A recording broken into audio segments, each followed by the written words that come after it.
Hey everybody, thanks for watching the Charcoal King. Today, paella. We're going to talk a little bit about why we decided to make it, what goes in it, and how to do it. Stay tuned.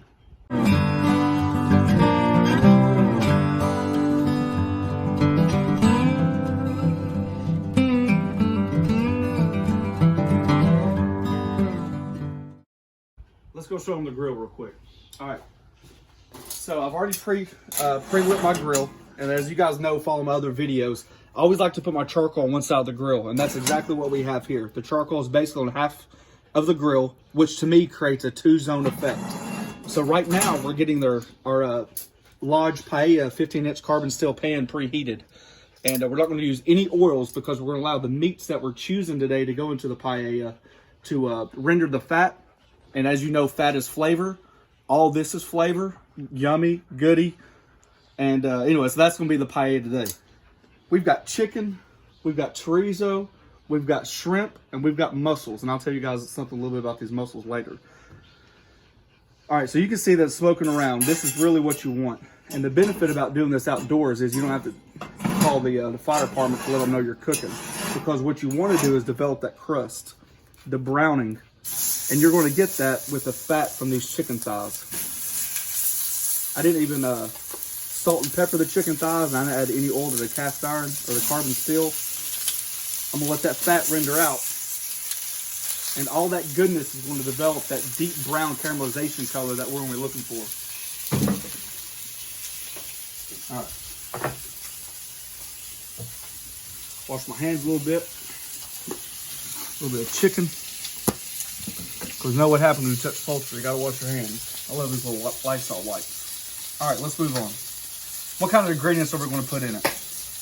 I said I was going to teach you something about these mussels. Since we live in East Tennessee, seafood's not necessarily the freshest. Although we have some seafood places, right now it's not commonly available. You guys see that? I'm just moving around, letting that fat develop that crust. See, it's already getting there. That's what we want. And look, the smoke alarm's not going off. The neighbors aren't yelling at me. The kids aren't scared to death. Developing that crust.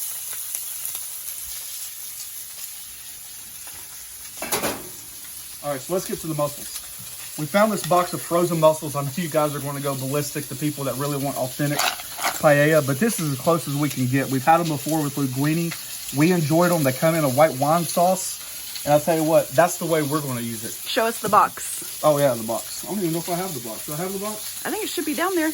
We might have the box later. I don't think I have the box. Oh yeah, we do. We have the box. This is what we bought. Not too shabby. Not a big deal.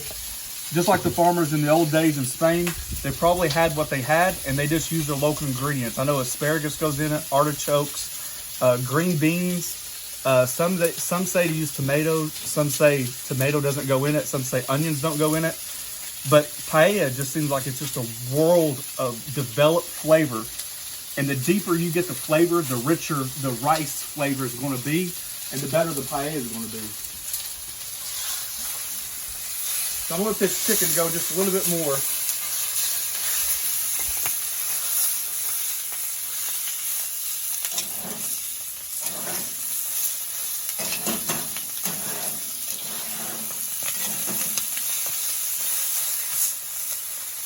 Now we're not looking to cook this chicken all the way through. What we're looking to do is just render that chicken fat out as much as possible. And we're going to use that chicken fat as a base for our vegetables, our chorizo, our shrimp, and so on. This chicken will actually end up cooking in the broth that we're going to make. And all this brown bits and stuff like that on the bottom is what we want. That's our flavor right there. All right. So that's over here, chorizo. You might think of it as more of like a Mexican meat. And it's actually one of my favorites. But some of the recipes called for chorizo, and since I really like chorizo, I said, well, I'm definitely going to put it in there. Just want to open the casing. Put it right down the middle. We're going to do this one too. I'm going to do 2 sticks. This is 12 ounces, so what is that, 4 ounces? 6? 8 ounces. 8 ounces a piece. Notice I'm going to set this chorizo off the heat. which is the benefit of doing a 2-zone cook. Not everything has to be over the flame at once.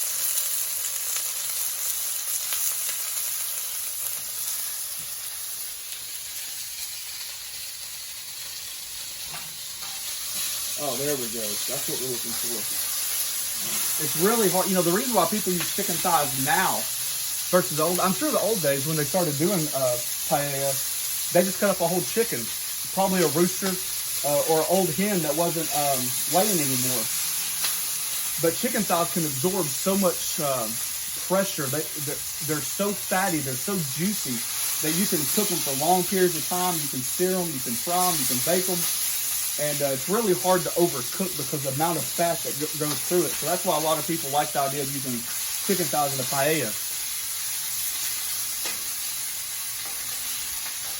There we go. Now all of a sudden, we're building flavors. It's just like a ladder. You start at the bottom run and you work your way up.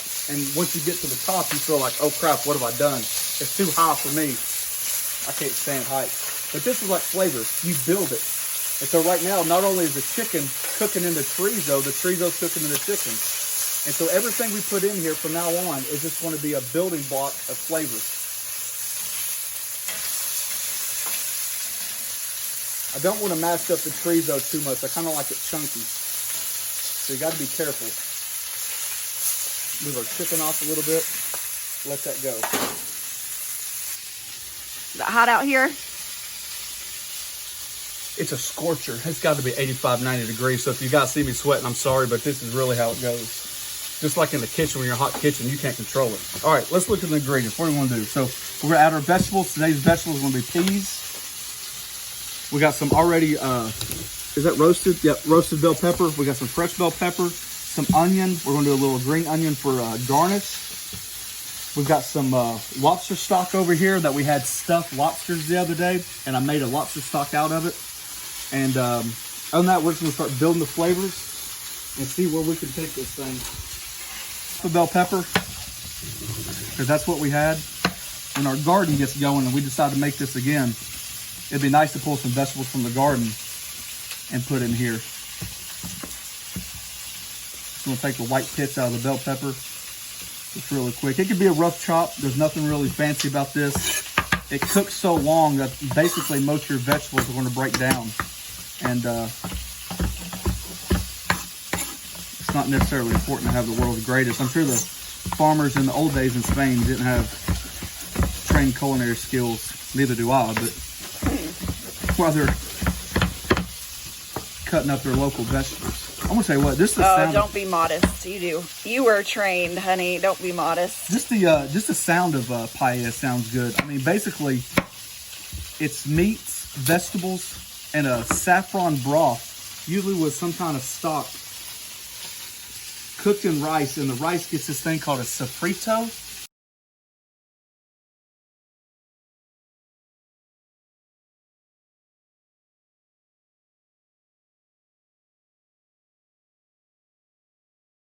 It's where the crunch of rice is on the bottom. If you guys saw my Japanese hibachi on the grill, I made it out of this pan.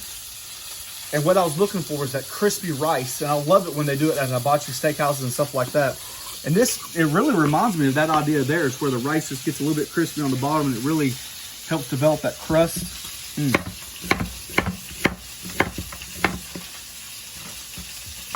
Just a rough chop.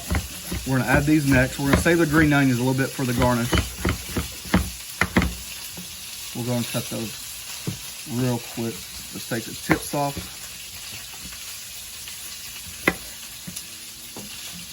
Hopefully this video gets around the world. I'd love for a fan or a viewer out there to comment below. Tell us what kind of like secret ingredient your family puts in your paella. What I did wrong. I'm sure there's about 10 or 15 steps already that I've done wrong, but I love learning. I love to see what other people use. And it's all about just blending our culture, our cultures, our ideas.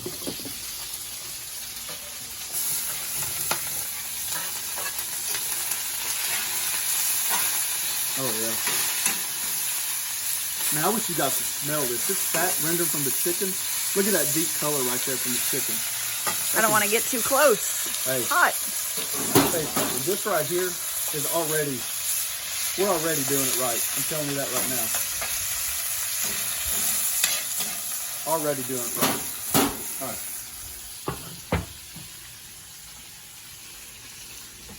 Nelly, say hi. All right, so what's the next step? All right. We've got our lobster stock, which is 3 cups. We're going to use 6 cups total of broth because we're going to use 1 pound rice. And the rice we're using today, I just saw it going through the grocery department in their grocery store. And if you could have seen me walking in the aisle, it looked like this. I'm looking around, I'm pushing my cart, I happen to look over, and I was like, oh God, you've got to be kidding me. I just bought the paella pan, and now I've got some rice called paella rice. That's all me right there. Jackpot. Yeah. Oh! Epic fail. Live. This is what happens. All right, we're going to keep it right there. I'm going to forget to salvage that. I'm sure we can. All right. Not a big deal. Let's see what happens. Take these roasted red peppers. We're going to add about, maybe about a quarter of a cup. A couple of forkfuls. All right, let's come over here. Let's get to what people are really talking about when they talk about paella. I went ahead and cleaned up the rice, guys. I didn't like the way it looked. I don't want you guys to think I was a messy chef. So here we go. Let's get back at it. We're going to use our bouillon, the saffron. Now, some people say you can't do paella without doing saffron. And I would have to say that this is probably the #1 thing that we found that was consistent in paella, no matter what it was. And this stuff is very expensive. I will say that to start the... Disclaimer. Yeah, I mean, I've used it a couple times before, but not very much. And a little bit goes a long way. So all we're going to do is take a little out. And most recipes call for a pinch. So there's my pinch right there. As you can tell, it's not very much, but it packs a wallop of a flavor. That's probably, what would you say, like less than $4? Yeah. Right there? Yeah, that's a true. little bit. I'm just going to break it up a little bit. We're going to add it to the water. And you can already see right now that the water is turning that beautiful yellow color, reddish yellow color that saffron's known. You guys see that right there? And I want to do this first before we dissolve the bouillon so you guys can see the water change. And so what happens is this saffron right now is steeping in this water, help pulling out the flavors. So this is 3 cups of water. I'm gonna add 1 good tablespoon of bouillon. Dissolve that a little bit, and we're about ready. This is gonna go pretty quick. I know that the smoked paprika seems to be a pretty key ingredient. Obviously the rice is very important. You got to get a short grain rice. If you guys don't see a rice called paella rice, short grain rice. You got to stay away from jasmine or a long grain rice. All right, we're going to take about 2 to 3 tablespoons of tomatoes, and all we use was tomato sauce.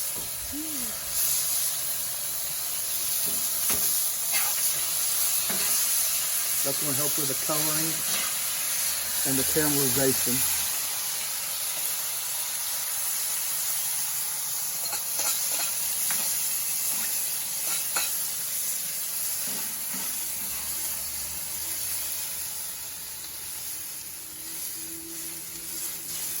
There's the first 3 cups. We're going to turn these chicken thighs over, fat side up, so that fat will render down through it.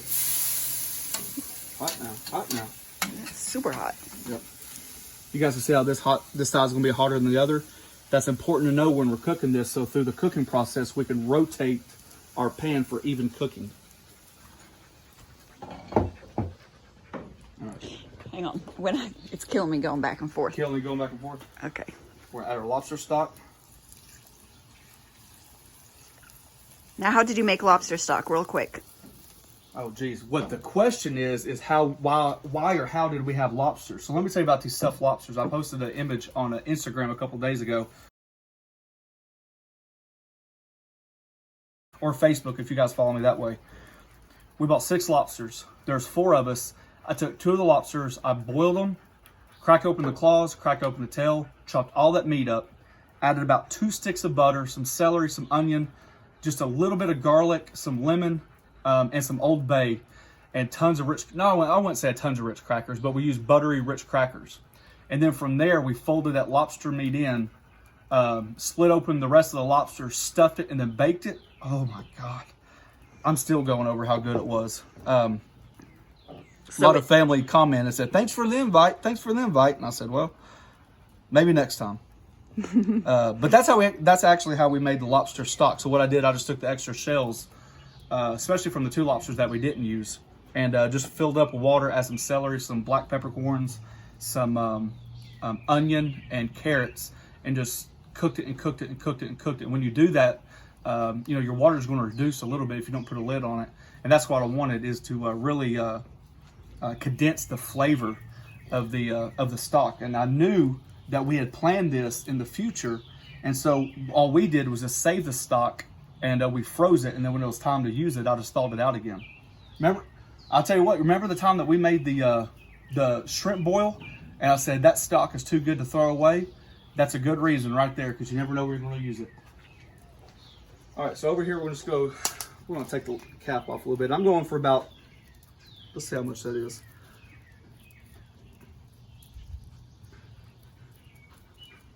Maybe half a teaspoon of smoked paprika. I'll tell you, it's hot out here. It's like being back in the kitchen in the Navy. All right.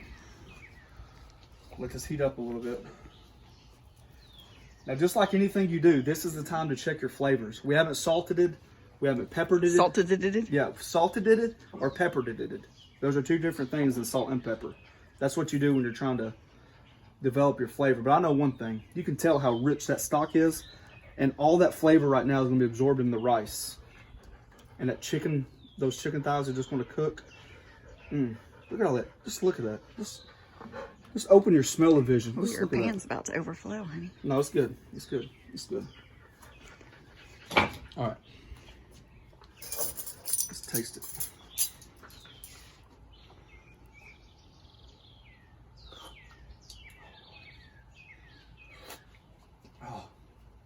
God, man, the first thing you get, I think, is the chorizo. Oh my God, the lobster stock. Guys, if you can't find seafood stock, it's not a big deal. Chicken stock or anything like that. But this is probably, through the whole process, there's about 3 important steps.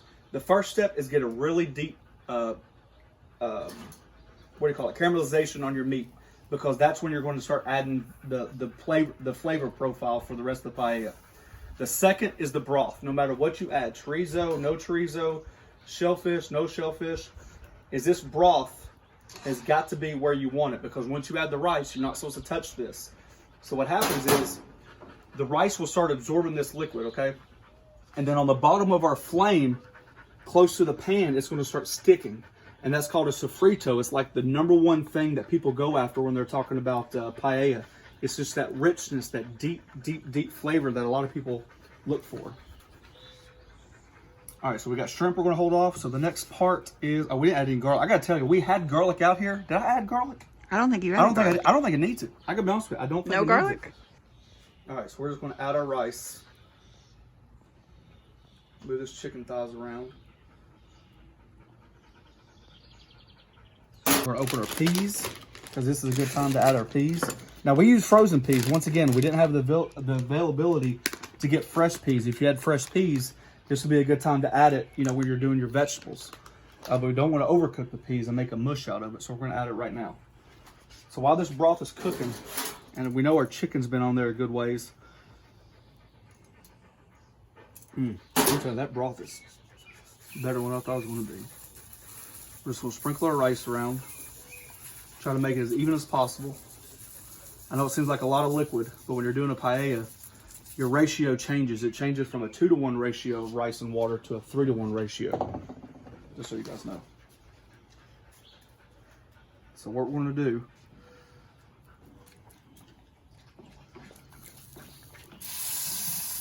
try to get this rice off. The rice ain't going to cook on the chicken, I can tell you that. So we're just going to turn it over. Remember, you guys can see how hot that side is, so we're just going to keep moving it.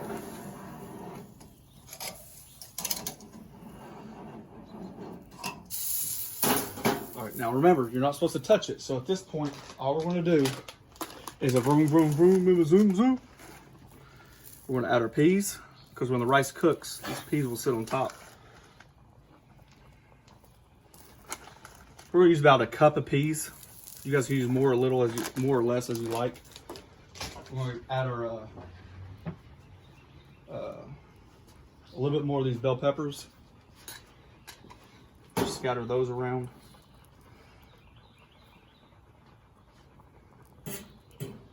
I'm telling you, it's 95 degrees outside today. Mm-hmm. So do you want it boiling a little bit? I can see a little bit of boiling. Is that good? I think so. I mean, you're cooking over an open flame. So, I mean, you would like to have a little bit more even, but I wanted it to be an offset situation just in case I got into the position to where it was too hot and I couldn't do anything about it.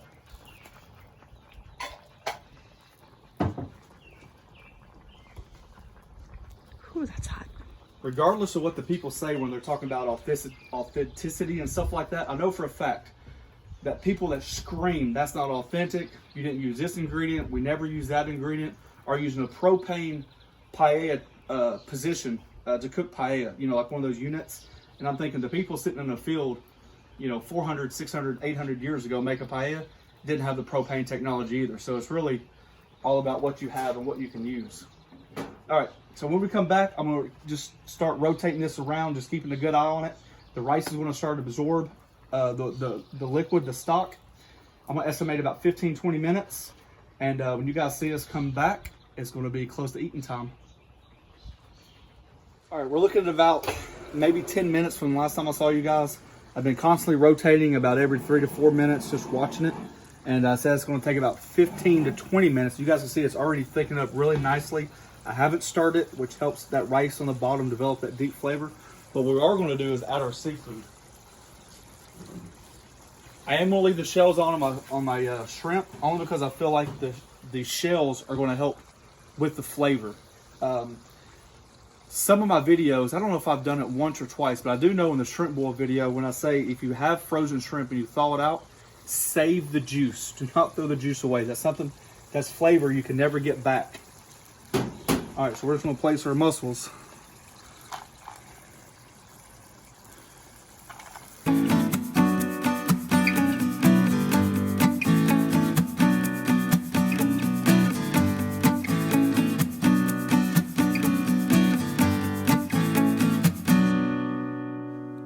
We'll throw our shrimp on. This is kind of going to be the wow factor. And it's going to season those shrimp.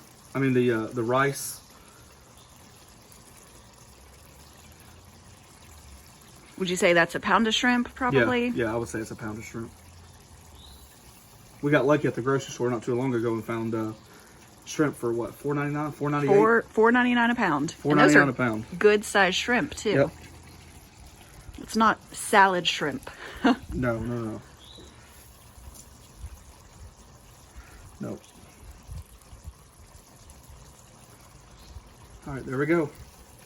Now I'm gonna say another. You guys can see already how thick it's gotten. So what I'm gonna do, I'm just gonna pull off the heat just a little bit. This way. I'm gonna shut the lid, let all that ambient heat rotate, start cooking the shrimp. What, ambient? Yeah, ambient. Like ambiance? I think you mean ambient heat. Hey, let me tell you something. The way the Southern boys talk and the way the rest of the world talks, two different things. Forget English. Instead of opening the valves and letting the heat come up like this, it's pretty neat. You just open it this way. And all that oxygen right there allows it to really, really, really keep its heat. And that's what we want, because we want that, what's it called on the bottom? Sofrito. Sofrito. Or sucrute or something. I don't know. It's a big word. Let me tell you something. I know it's good. One thing, it's 100. I'll tell you what. I need to develop a dictionary for my viewers so you guys know what I'm saying, so that way my wife doesn't have to translate every word I misspeak or misthink or misspell. That's for dang sure. My grill's set up pretty close to the temperature. I've got lucky on my in hood thermometer. It's been pretty accurate so far. But But that's pretty close to what we normally do right there, 400. So if you have a chance to do it on the stove, I definitely set my temperature up a little bit on the stove. Instead of 350, I try to hit that 400 range. That's kind of like the golden temperature to be at. You want a little bit of evaporation out of the top as well as the absorption of the rice. Oh, that was two big words. Evaporation and absorption. I'm all over it. When you write your own language, then it's easier to say. Oh, yeah. Shrimp are almost done. That looks good. Yeah, it does. Peas are coming to the surface.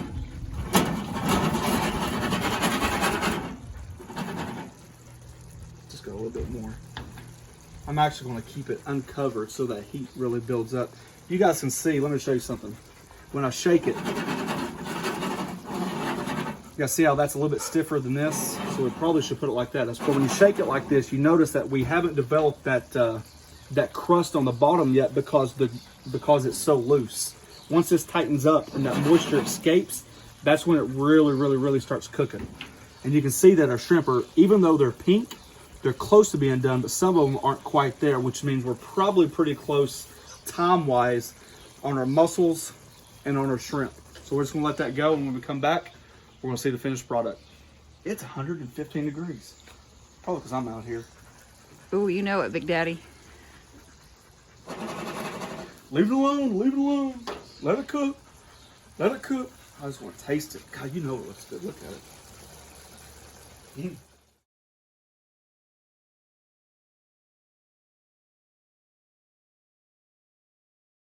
It's been maybe about 5 to 8 minutes longer than I expected, but that's normal. We kept raising the grill. We took some photos, and typically when I'm doing that with a family or something like that, obviously I wouldn't do that. But we're trying to get everything situated for photography. For a website coming soon. Coming soon, thecharcoalking.com. Booyah! All right, look. Remember I was shaking earlier, and you can see like half of it shaking? Well, you can see now, no, it's really shaking. So what's that mean? It means that the moisture is basically absorbed all in the rice.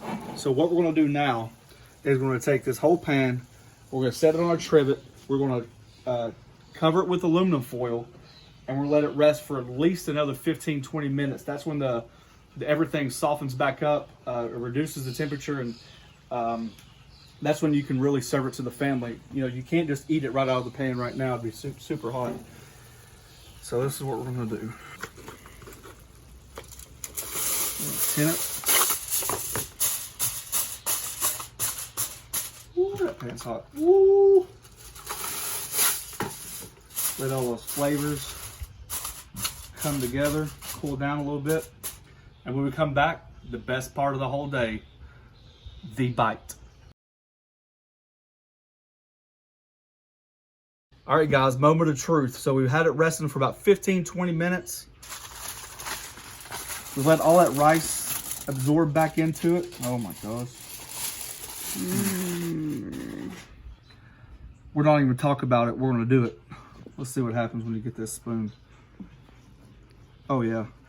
Listen, watch this. Let's go right here. Watch what happens when you turn this rice. Look how that rice just absorbed all that flavor.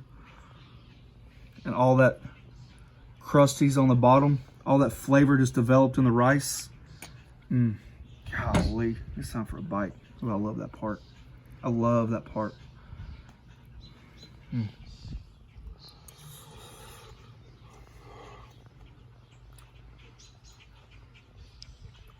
Oh, God.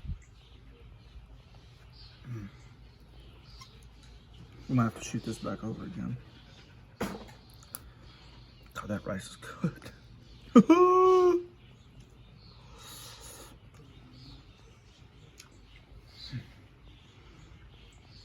Oh, food. Give me a bite. Or is that your? I don't even know what to say. Is that your portion right there? I gotta be honest with you, I don't even know what to say. I can tell you that it's good. You can look at it and tell it's good. The shrimp, let's see if the shrimp has got to be. Peel one of those shrimp. Golly, it's so hot. This is why you want to let it rest, because it's almost like pizza. Once you make pizza, you just can't eat it right away. Should I eat it with the rice? God, that rice is good.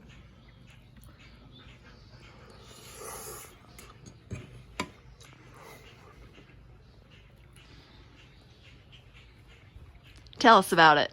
I can't. There's nothing to say. There's nothing that I can tell you that would make this taste better than what it looks. It's all about the building flavors, the building block of flavors. Mmm. Golly, that's some good stuff. That might be a tradition right there. That is legit. It really wasn't that expensive. Once you buy the saffron, you're over the hump. All the seafood, the chicken, and the mussels were cheaper than the saffron itself. But I think the saffron is really, really, really important. God bless. Here we go. Let's end it right now because I'm ready to chow down. Dinner time. Oh, look, there's a piece of sausage. Hey, here we go. Look at that sausage right there. Chorizo.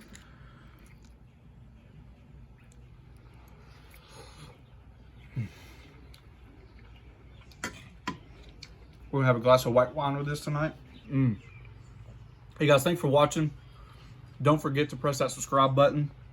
And like my 8-year-old says, Kenzie, you guys saw her on the pizza video.